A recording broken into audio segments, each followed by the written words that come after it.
Olá, olá, tudo bem? Aqui estamos nós para mais um papo, para mais uma boa conversa, porque o bar é para ouvir as pessoas, para a gente trocar opinião, para a gente tentar ser feliz, respeitando a opinião dos outros e também sentindo que muitos desses outros têm a nos oferecer. Nos próximos 90 dias você vai ouvir muito um nome de uma pessoa e você tem que fazer alguma ligação. É do bem? Tem boas ideias? Com a família?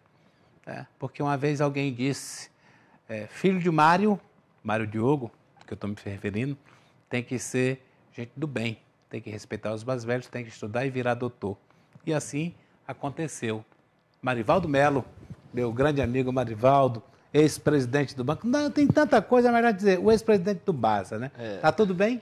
Tudo bem, Roberto. Te deu uma louca para te largar essa vida confortável e querer agora disputar uma eleição? Você é pré-candidato, né? Com certeza, sou pré-candidato. A gente tem que ter, primeiro, eu tenho vários motivos para me ser candidato a deputado federal pelo estado do Acre. Um deles, assim, bem forte. O principal, é o principal. Eu cheguei no topo da carreira do banco, eu gosto muito de política, sempre gostei muito de política. Eu acho que eu herdei isso do meu pai, cresci na política. Então, eu nunca tinha tido a oportunidade. E agora eu vi essa possibilidade, né? O senador Petecão, através do nosso presidente Kassab, me fez esse convite. Eu fiquei muito honrado com isso, mudou um pouco o sistema, né? Hoje foi criado um fundo de financiamento das campanhas e isso me motivou. Então, acho que a gente entra num patamar de igualdade. Mas, literalmente, você sai da zona de conforto. Não, eu acho que presidente de um banco, Roberto, não é fácil não, meu amigo. Não, né? Não tem vida fácil, nada é fácil na vida. Tudo tem suas dificuldades, eu sempre digo, tem os dois lados da moeda. A nossa responsabilidade, quem quer servir, você tem que ter muita responsabilidade. Então, você sempre tem que ter muito cuidado do que você está fazendo. A responsabilidade de você ser presidente de um banco é extremamente desgastante. Mas o motivo principal... Mas o motivo principal foi que eu tenho muitos assim, propósitos. Eu acho que a política ela atingiu o patamar. Hoje nós estamos aí num momento difícil do país e a gente precisa mudar tudo. Dá para a gente, o candidato, ganhar voto apresentando propostas? Eu acho que sim. Eu tenho conversado muito, andado muito e eu tenho colocado as minhas propostas, o que eu penso para as pessoas e as pessoas começa a refletir um pouco sobre o que... E esse momento que a gente está vivendo hoje, de mudanças, a forma como o país está, a política se comportando, o que levou a nós atingirmos esse nível que nós estamos atingindo, a economia ruim, a política ruim. Então, assim, nós estamos numa tempestade perfeita. Ou o Brasil muda realmente, eu fico, assim, às vezes preocupado, porque a importância do deputado federal, ele é tão importante quanto um presidente da República. E nós vamos ter a responsabilidade de eleger um presidente e eleger um novo Congresso. E aí eu acho que a gente tem que mostrar para a população que a política está muito difícil, mas que a gente pode ainda ter pessoas para que a gente possa estar lá no Congresso discutindo os temas importantes que afetam todos nós, como reforma tributária, que é importante, reforma da Previdência, que é extremamente importante, como agricultura familiar, que é um tema que eu vou focar bastante no meu mandato, porque a gente sabe que a economia, toda a riqueza ela é originária da terra. Agora, você tem também no seu currículo algo que provavelmente os seus adversários ou demais concorrentes às cadeiras não têm. Você tem a prática, as pessoas dizendo que você é gente do bem, de que você passou tendo cofres e mais cofres abertos de dinheiro e não há nenhuma denúncia, não é? De malversação de recurso, de benefício de amigos. Você conseguiu suportar aquele olhar carinhoso de tantos dólares? A gente sempre, na minha vida inteira, a gente sempre primou para que eu possa... Como eu nunca tive a ambição de ser rico... Era conselho de Mário isso? O Mário Diogo ele me ensinou isso, que o que vale a pena na vida é a gente deixar um bom legado.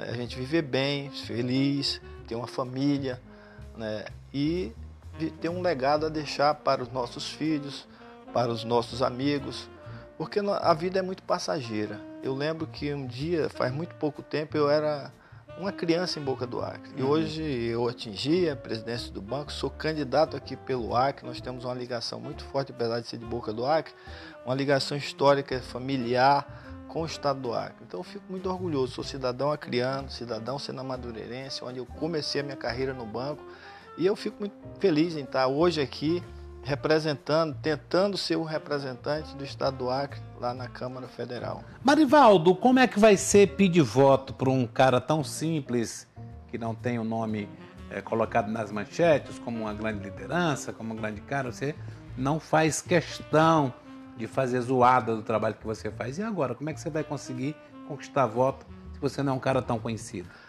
Tecnicamente conhecido. No banco, nós tivemos um momento muito difícil. Nós pegamos a pior crise. O banco, a economia do país caiu 10 pontos do PIB. Foi um abismo econômico que nós entramos. Então, todo mundo sentiu isso. Essa greve dos caminhoneiros é um reflexo desse abismo econômico que nós enfrentamos. Aí vem a questão tributária, 50% do nosso preço da gasolina é isso. Então, eu tive que fazer uma gestão muito dura no banco. Foi muito dura.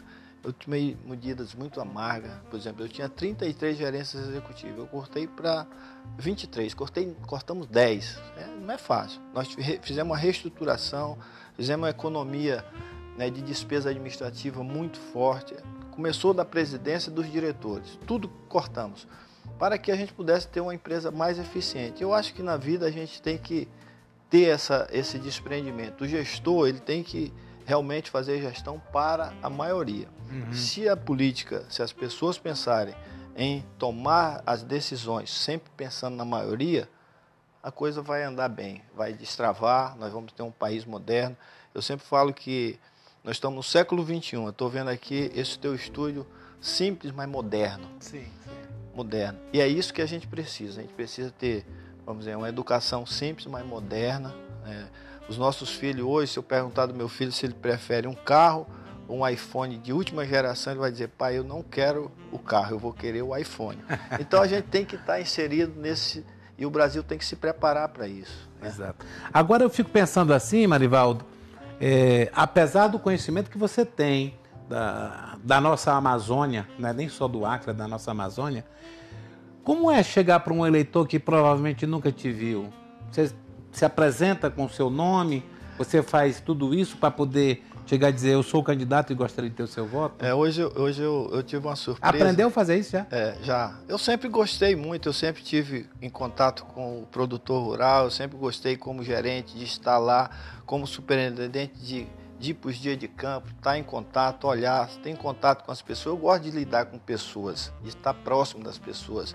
Porque tem um ditado que diz: a nossa cabeça está onde os nossos pés estão. Então você precisa conhecer a realidade. Para você poder propor, para que você possa conhecer a realidade e resolver e propor soluções para os problemas que a sua empresa, a sua missão está sendo lidada naquele momento. Então hoje eu cheguei lá no Quinari, eu estava no Quinari lá, e um senhor veio: ô Marivaldo, falar comigo. Eu, rapaz, disse: não, eu já vi muito na televisão. Eu digo: olha, tá vendo? Eu gostei muito do seu trabalho no Banco da Amazônia. Fez um elogio, foi uma surpresa para mim. Então, eu acho que as pessoas, fica às vezes fácil a gente conversar. Eu sei conversar com um pequeno produtor, eu sei conversar com um pequeno empresário, eu sei conversar com as pessoas simples e colocar as propostas para que as pessoas possam entender o que eu penso, qual é o meu propósito para ser deputado federal. Você já encontrou também, provavelmente, com um eleitor que está assim no limite dele com políticos, né? Já ouviu algum discurso assim desaforado? Muitos. Não, hoje eu vi um e as pessoas realmente ficam desacreditadas. Mas assim, eu prefiro falar, eu digo: olha, pessoal, eu só posso prometer. Era um problema de um loteamento. Eu digo: olha, eu não posso prometer que eu vou fazer uma emenda para que a prefeitura possa... Porque loteamento é uma coisa particular. E a prefeitura não pode intervir. Então, assim, se eu quisesse vender vida fácil... problema de gestão, né? A gente falava assim... Então, eu prefiro sempre falar a verdade. Pode ser ter uma inocência minha, Mas eu acho que a gente tem que mudar a política. Para mim, é um dos propósitos que eu tenho como pré-candidato. Se eu fizer a mesma coisa da política tradicional, da velha política, nós vamos continuar do mesmo jeito. Tu tá andando com o petecão, né? Nós estamos, assim, no início, mas hoje... Te surpreende ele, assim, na busca do voto? O petecão é um craque, né? É uma pessoa que as pessoas...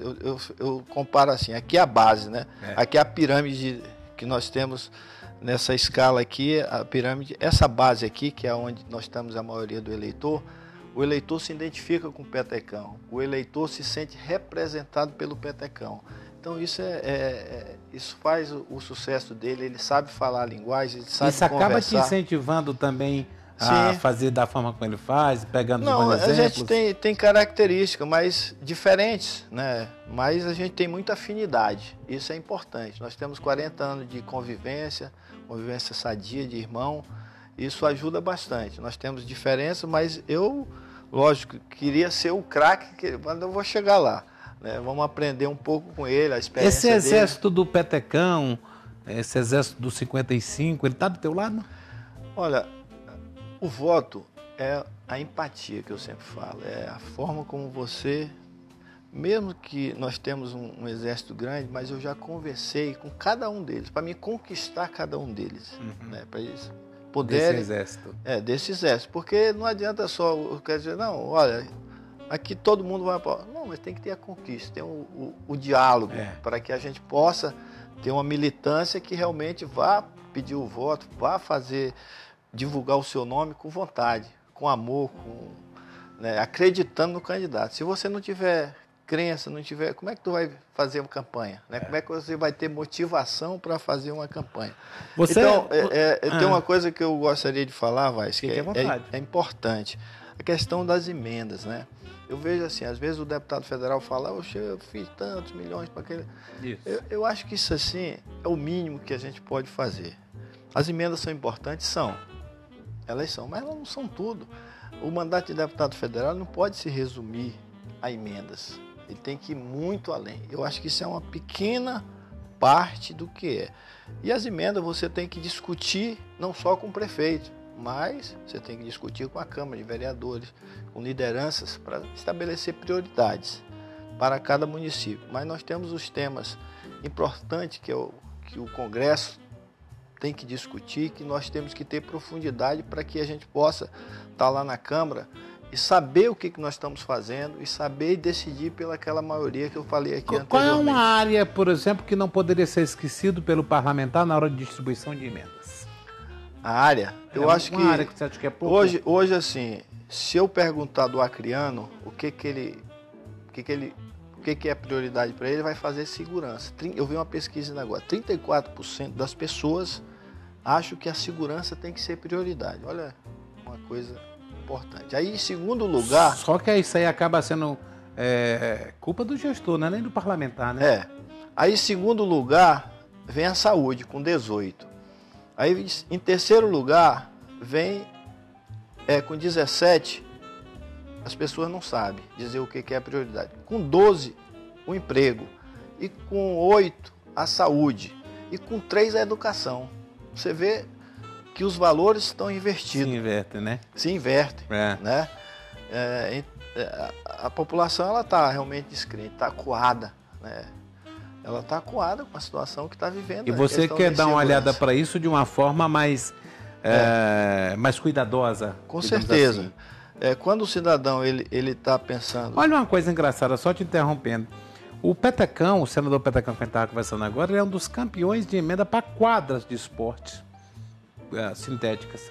E a gente fica, um senador pedindo só para quadra. Depois foi se ver essas pesquisas aí.